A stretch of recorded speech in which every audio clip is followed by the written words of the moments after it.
Y'all safe. They filming and stuff out the side of their house is coming out.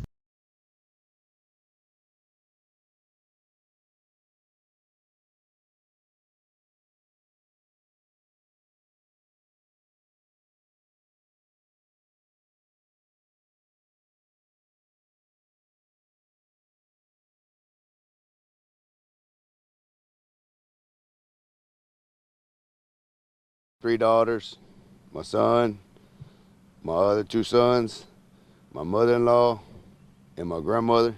We were all inside, about to open Christmas presents. One of the boys said, "My ears are ringing." The next thing you know, the glass just busted out. When the glass busted out, the tornado came through. And that's when it ripped off the roof. And woof, there it went. The rest of the sheetrock might be falling, who knows?